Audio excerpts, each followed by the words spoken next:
Well, hey, B, it's JamiThatsMe here. Welcome back to the channel, honey. Listen, shout out to the patrons. Listen, we've gotten into a Loving Hip Hop ATL watch along, so y'all make sure y'all checking it out. And then we also got into Queen's Court over there on the Patreon as well. All right, so make sure that you guys are getting into it. Now we're about to go ahead and hop into this review, okay, for Loving Hip Hop ATL, and I just jotted down notes from whatever I could remember from the episode. So let's get into it. Chaotic Amy and Zane and Ashley. So they're doing some type of pool party, kickback, whatever. And of course, Amy and Ashley arrive together while Chaotic and Zane are together. Amy can't keep Bam out her mouth and off her brain, so of course she got to touch on that and scrap and stuff. Ashley tells Amy about the link up with the baby mama, how she finally met him and stuff, met her, and then she talks about Zane giving the baby the last name and stuff, which he was really wrong for doing that. Then Ashley goes on to tell the story that the baby mama automatically caught an attitude with her, like, and if don't then change, what you gonna do? And I'm like, first of all, Ashley, before you get into how she acted with you, can you get into how you entered the scene? Because you entered the scene already with an attitude and with the issue. Okay? You were already entering the scene ready to snap off. So BITCH, if I'm letting you get too many attitudes with me and bitch, I'm about tired, you better believe an attitude for to come back. Because you're coming over here to this table, and I see why the baby mama probably felt that way, okay? You coming over here to this table trying to have all this attitude and trying to give too much, right? When, like, you checking me when you need to check this nigga. Your issue ain't with me, okay? So if it ain't changing, then what you gonna do? Because you coming into this situation like you really running stuff, and it's really giving you not. I know you feel like you are because you're a wife or whatever like that, but it's not. That's not what it's giving. And if you want to blame anybody for that, you need to blame your nigga. Okay, because he put you in a position to make you feel like what you have to say ain't valuable. All right. In addition to that, it just made me think about how friends can come back and relay a story to you that's kind of a bit one-sided, to where it's gonna appear as though they're in the right in a sense. And I'm not saying Ashley is all the way wrong. I'm more so highlighting how she got an attitude with the baby mama, or shall I say, how she said the baby mama caught an attitude with her, but not mentioning that you entered the scene with the attitude. And I'm like, girl, one thing people gonna do, they'll come back and definitely tell a story not quite like how it went down. But okay. Anywho, Amy felt like the girl should have gave the son her last name. I did not disagree with that. Okay. I felt like Amy did have a point. Because although he told you you could get that boy his last name, you as a mom who believes that that is not his child, you still could have just given him your last name and then change it to whoever's last name once you find out who the daddy was. And in all honesty, as a mom, I feel like you should have automatically got a paternity test right then to make sure you know whose child it is. Okay. But I feel like it's two things. And I can't remember what the two things were that I said earlier. I know one of them was because I think you may think that he really is the father of that child, and that is why you gave that child the last name. I believe that it's giving Mia Thornton, and a little piece in you may believe that it is his child. Or two, all of your other children may be by Zane and they have the same last name, and you chose to go ahead and give that child the same last name as well, so that he don't be questioning. So you know what I'm saying? So he could feel like he's a part of the family too. Like, and he don't have to come to you about, mama, why my last name different than my sibling's last name, so that you don't have to speak on what it is that you did. Okay. And your behavior and how you were out here acting or whatever. Right.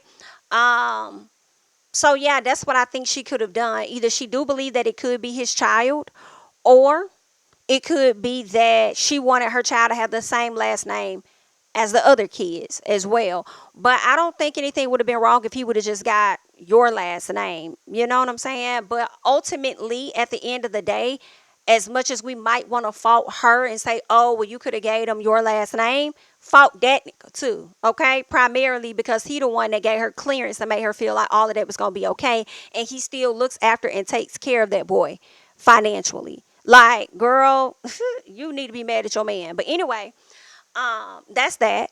Chaotic. Chaotic feels like Scrappy and Amy are trying to come up against him. Like them dating or whatever is supposed to be spiteful towards him or something. All because him and Scrappy are supposed to be working on a YouTube channel or work on some things together, but Scrappy is not following his end of the deal. And we already saw this play out like a month or so ago, right? So he has already called Scrappy out about that. So he feels like that's the reason Scrappy is dating Amy, because he used to mess around. I feel like Chaotic or whatever. They said they was best friends, but Chaotic and Amy had something going on at one point. So he feels like that's him being spiteful. On top of the fact that he told Scrappy that, oh, Bam was over there talking about some, is it my thickness or whatever the case is. Okay. Obviously he relayed that to Scrappy so wrong. And then later on, Scrappy relayed it back to Bambi just as wrong. I'm just like, girl, that's a mess. But anyway, he feels like it's a get back. And maybe it could be a get back a little bit as far as, the Bam saying, is it my thickness? And they may be flirting just a little bit or whatever. But I don't know. I don't really think it's that much of a get back on Scrappy's end as it is for Amy. Okay, but that's that. Let's get to Jock. So Jock, y'all know he had a video that came out of this girl being all up in his face. A lot of people started talking about it, and they got Kendra involved in it and stuff, and she didn't like what she saw, so they were having an issue with that. And Jock decides to bring the girl to the studio or wherever he is so he could talk to her, right? His business associate, they've done business together, whatever it is. Okay. So she got on my nerves. Okay. She was just as annoying as her veneers in her mouth. Okay. Very pretty girl, but the veneers, I can't.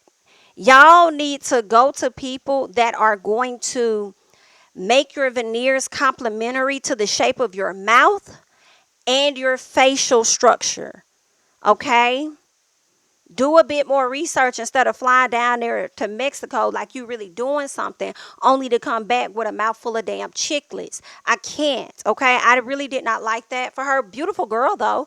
Just I couldn't take the mouth. In addition to that, she knows she beautiful. She talks so much about her body and how beautiful she is and all this and that. Like she see it, you see it, I look good, this and that. What? Talking about social media said that she looked good. I don't even think social media saw your face. They just saw your body. And even if it wasn't, because I think at one point in the show, she said, if I was ugly, would it have been the same reaction? Yes, it would have. Okay, because you all in between the legs of a married man, and it looks like Jock was touching on you in the video. So it was going to be a problem regardless of what you look like, ma'am. I hate that you keep focusing on your body, and primarily her beauty isn't so much as her face, in her opinion. To me, I feel like it's more so because her body looks good. She feels like that's what makes her beautiful. But more than that, I feel like because she knows she has a shape or whatever, she thinks all the guys want her. And that is one of the reasons I feel like she tried to push up on Jock. I do think she pushes up on Jock. And I think that she does it to see just how faithful he really is to Kendra. Okay. But yeah. In addition to that, I do feel like Jock has created a space to make her feel comfortable enough to operate with him like that. I feel like he was very comfortable. He just wasn't expecting somebody to be recording it and putting it out there. So, yeah. She tried to say that social media was putting too much on it, adding too much on it with the situation. And I'm like, well, at any moment you could have came out and clarified and told us that whatever they're trying to say is going on wasn't true. And you didn't do that. And I feel like you didn't do that because you liked the clout of it all. Right? But in all honesty, even if you would have did it, it wouldn't have mattered because of the optics of it. Like, just didn't look good. Okay. Now let's get to Sierra, because Sierra is actually working on some music. She's doing a music video and she's featuring Hurricane Chris. Now I wonder if Hurricane Chris is about to be a part of Love and Hip Hop in some capacity. I've been seeing him pop up on social media more often than I have seen him the past few weeks or whatnot. So I also, now seeing him on Love and Hip Hop, I'm like, okay, is he about to be being on a show or something like that? I don't know. But either way, they're working together. She's doing music. She talks about Spice and how Spice was being messy for letting Amy come do the song, diss her in her face and all. She just felt like that was messed up as a friend.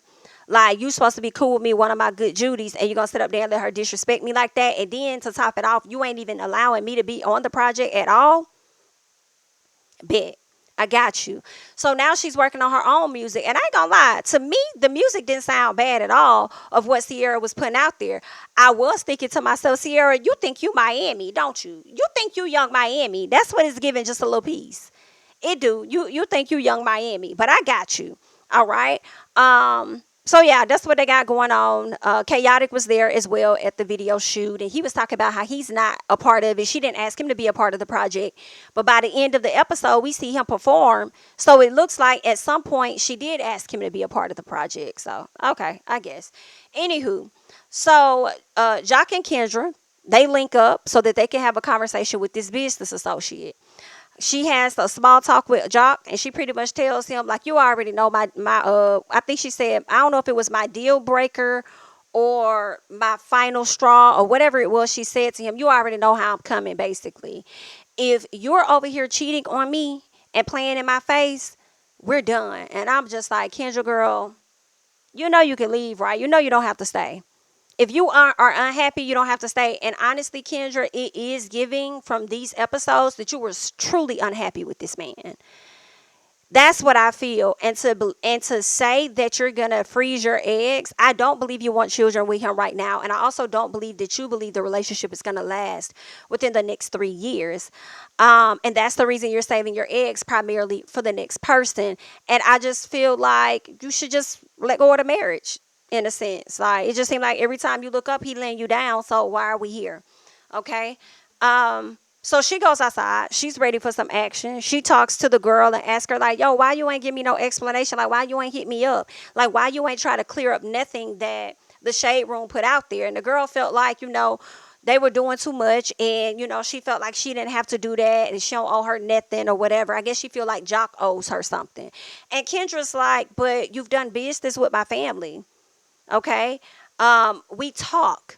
You've been in my house. You've been around me. Like, I thought we were cool enough for you to at least hit me up and just tell me, hey, whatever they talking about, it wasn't like that. Let me explain the situation to you. And the fact that you didn't reach out allowed me to think more about the speculation that it could be more than what it is. But Kendra, you already knew that because you said that you've been hearing people telling you that you need to watch this woman around your man. Okay. So they're having an exchange of words and stuff, and Kendra feels like the girl owes her, and the girl feel like she don't owe Kendra nothing. So they're going back and forth, and I think Kendra called her out her name. The girl turned around, called Kendra out her name. Next thing you know, Kendra wants to fight. And I said, Kendra, baby, you often talk about how you're rich, you got money, all this and that, like life is doing good for you. I just don't think that you as an attorney should put yourself in a position to let somebody affect you to a point where you could potentially lose your bar license or anything. You know what I'm saying? Like, I just don't think you should let Jock put you in that type of situation and no other BITCH to put you into that type of situation. I'm not saying you shouldn't have been mad and upset and stuff. And I feel like get it off your chest. But then at the same time, when you're ready to like throw hands and stuff like that, it's like you got more to lose, in my opinion, than what she has. And it's not worth that, especially over Jock. And then I feel like you know who you married. You know who you got with. You know what I'm saying? You know his track record. I guess you thought that like all the other women, Carly, well, I don't know, what was her name? It wasn't Althea, it was another lady. But like all the other ladies we've seen on the show, they thought that they could kind of like change him or something. And you really can't, okay? Only he could change himself if that's what he wants, okay? So, yeah, I just was kind of like, girl, don't let these folks get you that out of character that you trying to fight and throw hands and all this and that. And although it may be semantics and stuff for television, I feel like you really like that. I feel like you really like, every time we see you, you yelling to the top of your lungs at Jock, unhappy, unsatisfied with something. And I'm just like, girl, leave this man. If you got to be that stressed out, just go.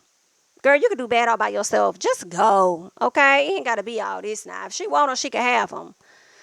But anywho, let's keep going. So Spice and Yandy. Spice done got Yandy to help her out with this whole showcase album, whatever it is she's trying to work on this week or next week. So she gets everybody together and it's time for them to do rehearsals. Jock is confused as hell because he's like, why are we needing to do this when everybody's project isn't even finished? Okay, Yandy tried to call him out at one point and said, Jock, if you're not ready, then just say that. And he's like, what do you mean? We ain't even got no track. But Jock has already been working on a track. He's just not ready. And that's exactly what it was given. It's just that he wasn't ready. Okay. Anywho, Scrappy talks about how he doesn't want to participate. I don't know why Scrappy, I can't even remember his reasoning, but I guess it wasn't what he thought it was supposed to be. So because it seems to be something a bit different, he's like, he doesn't want to be a part of it. And Yandy's like, no, you have to do it. Okay. Bambi arrives and she gets straight to the point and she says that she heard this Scrap and Amy dating. And she says that she heard that Amy and Scrap dissed her. So if that's what we doing, then I guess I'm dissing back. Like, what's up? And Scrappy acted confused because he's like, what the hell are you talking about? But he did call them the tight face squad. He did say that. But as far as like music, I haven't really heard him diss Bambi, so I don't know about that part. Once Spice gets there, everybody gathers around and it's time to perform. Chaotic is the first one to hit the stage, and I think that Chaotic song actually sounded good in my opinion. Okay, Chaotic was ready for him to likely be one of the last people to be asked to be a part of this project. He had it together. Zane went up there, didn't know his lyrics. Rashida went up there, didn't know hers. It was a mess. And Zane something, I don't know the words, but I know I did it in like 2 minutes. Okay. I guess, child. So they got to work on it. All right. Of course, Amy arrives. She shows up. Bambi says that she heard that the girl was dissing her, and if that's what it's gonna be, she don't want to participate. Like, I'm good. Like, girl, I'm not trying to do this shit. Like, y'all can have it. Well, Amy gets on the stage. She disses Bambi to her motherfucking face. Bambi is over there laughing at her like, girl, sit your ass down, okay? Now, when Amy finishes performing, y'all, Rashida says something like, oh my God, that is so crazy for you to mention somebody's ex-husband's face being in your butt so soon after the divorce or whatever it was that she said. And I was like, Rashida, shut your stupid ass up. Shut the fuck up. Rashida, be quiet. Okay? Sit down and just hush right here for me, please. Okay? I'm trying to be nice. Be quiet, ma'am. Because just last week, when Amy was dissing, matter of fact, you were over there, I feel, validating Amy. Before Amy got ready to perform, Spice told y'all that it was a diss and you were aware of who the diss was about. You're over here acting shocked as if you didn't already hear the song. You heard it already. You knew what she was going to say. So that really irritated me. And then the girl said, well, I just feel like, if you're supposed to be my friend or whatever like that, and you dating somebody, like, I feel like you should let me know. And then you said, yeah, I mean, I would think that, if we're friends, you definitely let your friend know about this and know about that. That's what you said. Okay? That's what you said, girl. And then now you want to sit up here and act like, oh my God, you shouldn't have said that. But you was damn near about laughing after she did the performance. And then the other thing was, you didn't call Bambi and tell her nothing that Amy said about her. You ain't give her a heads up about this diss or nothing. But now you want to sit up here and have a piece of decorum. Girl, stop it. Okay? Cut it out.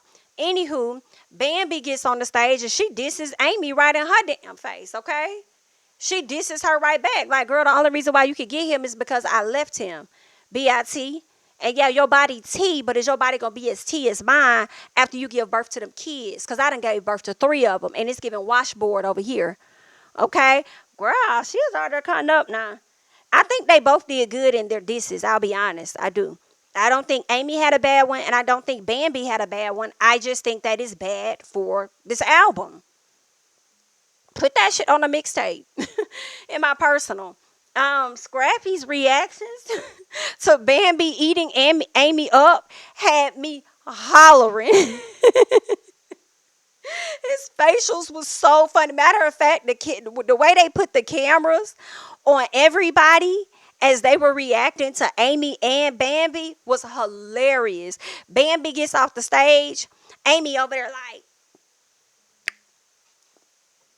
I like it, girl. I like it. And then Bambi said, I know you do. You like everything that I like. You like everything that I do, bitch. I know you do. Okay, child. I said, well, you ain't lying, and it's definitely given that she dying to be your friend. That's why she taking it so much to heart that you didn't let her know about who you was dating. Okay, because she want to be friends that bad. But anywho, child, that's what was going on.